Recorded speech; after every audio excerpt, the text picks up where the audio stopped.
Tobacco plants thrive in well-drained, fertile soils with plenty of sunlight.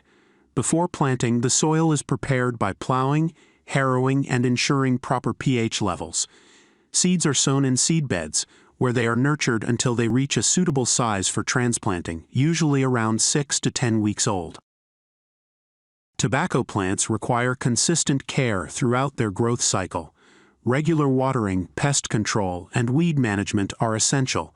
Farmers may also apply fertilizers to enhance plant growth and leaf quality. As the plants grow, they start producing flowers.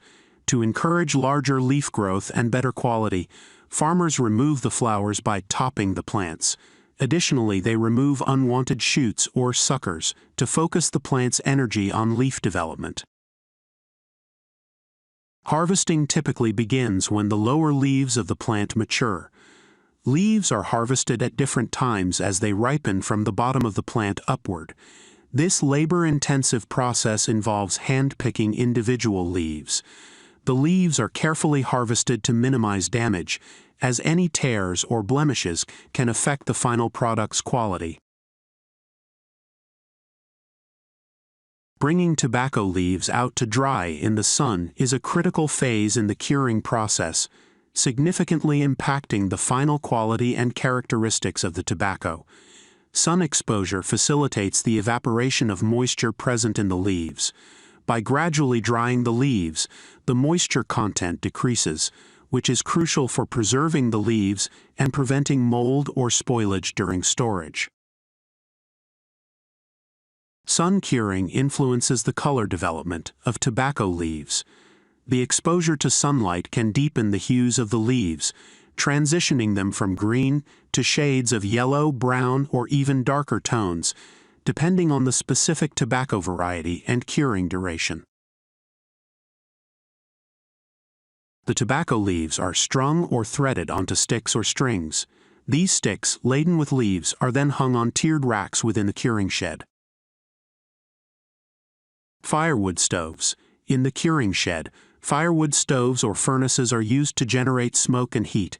The smoke from burning hardwoods like hickory or oak imparts unique smoky flavors to the drying leaves. Gradual drying.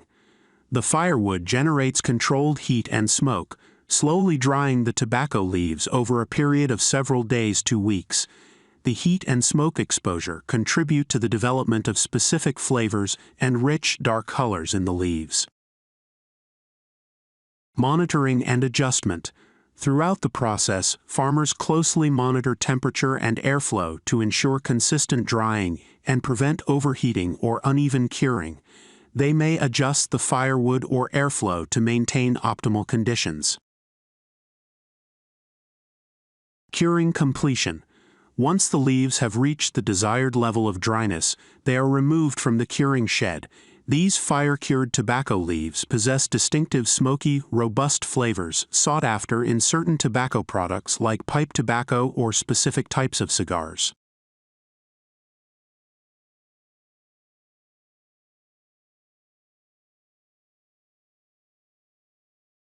These tiny seeds require precise care and attention as they germinate and grow into delicate seedlings.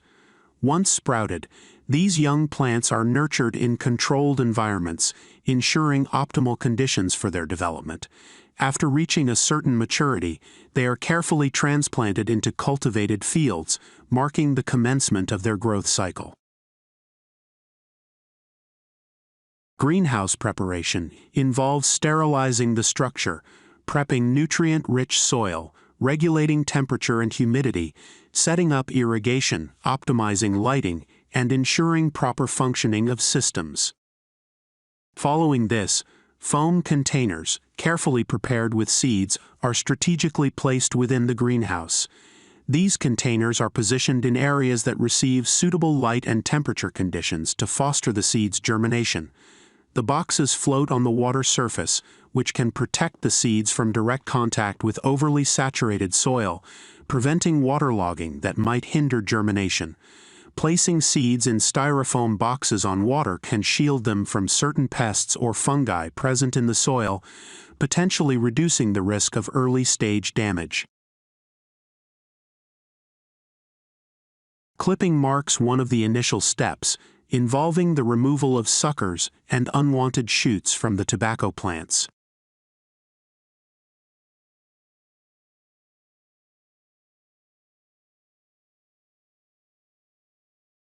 Alongside clipping, furrow making, or a solcatora prepares the soil for planting.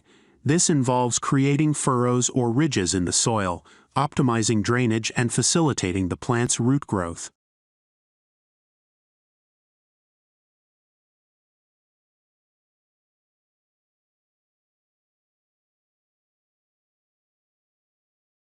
Weed control is an ongoing endeavor in tobacco farming. It encompasses various strategies aimed at managing weed growth that competes with tobacco plants for nutrients and resources. Farmers employ a mix of manual removal and selective herbicides to keep the fields clear and maintain the health of the tobacco crop. Come transplanting season, meticulous care is taken during the delicate process of moving the tobacco seedlings from the seedbeds to the fields. This phase requires precision to ensure the young plants establish themselves well in the soil, setting the stage for robust growth. Irrigation plays a pivotal role in tobacco farming, especially in regions where natural rainfall might be insufficient. Careful water management ensures the plants receive adequate hydration, crucial for healthy leaf development and overall crop yield.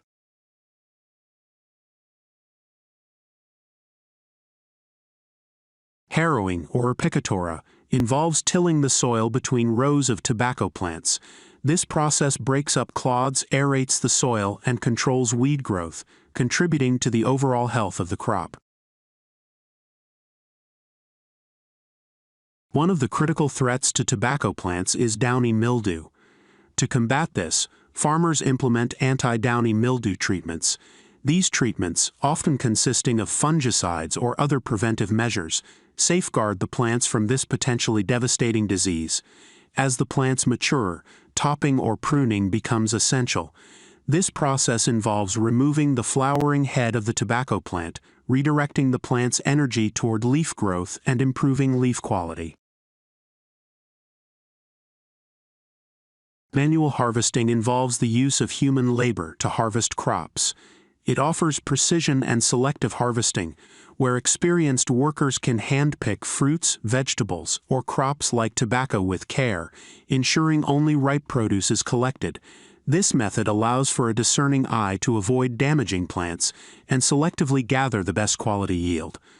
Moreover, in certain crops like grapes or high-value specialty produce, manual harvesting is preferred as it can preserve the integrity of delicate fruits. On the other hand, machine harvesting employs mechanized equipment designed to collect crops efficiently. This method significantly reduces labor costs and increases speed in large-scale operations. Machines like combine harvesters or specialized tobacco harvesters streamline the process, gathering crops swiftly. In many cases, especially with grains or less delicate crops, machine harvesting proves highly efficient, enabling the rapid collection of vast quantities of produce within shorter time frames. However, differences between these methods are evident. Manual harvesting, while precise, is labor-intensive and often slower, making it more expensive for large-scale operations. It requires a substantial workforce, which can be challenging to acquire, particularly during peak harvesting seasons. Conversely, machine harvesting, although efficient and cost-effective for large areas, may lack the discernment of human hands. Machines might not distinguish between ripe and unripe produce as effectively as human harvesters, potentially leading to a less selective yield. Moreover, manual harvesting can be more adaptable to challenging terrains or fragile crops, while machines might struggle in such conditions.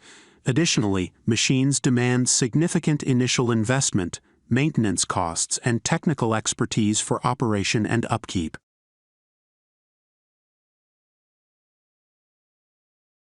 The process typically starts with the selection of premium tobacco leaves. These leaves are carefully chosen based on their quality, flavor, and texture. Varieties from different regions and with distinct characteristics are often blended to create unique and balanced flavors in the final cigar. Once selected, the leaves undergo a meticulous sorting and conditioning process. They're moistened, inspected, and sorted based on their size, texture, and flavor profile. This preparation phase ensures that each leaf contributes to the desired taste and aroma of the final cigar. The next step involves stripping the stems from the leaves, a delicate process known as stripping. This stage is crucial as it ensures the final product's smoothness and consistency. Skilled hands expertly remove the central stem from each leaf, leaving behind supple, pliable strips ready for rolling. The rolling process itself is an art that demands precision and expertise. Rolling the filler leaves involves the meticulous arrangement of tobacco leaves to achieve the desired shape, size, and density of the cigar. This step requires finesse and experience to ensure an even burn and consistent draw. Once the filler is in place, the binder leaf, a larger, more flexible leaf, is carefully wrapped around the filler, holding it together. This binder leaf acts as a foundation, securing the filler and providing structural integrity.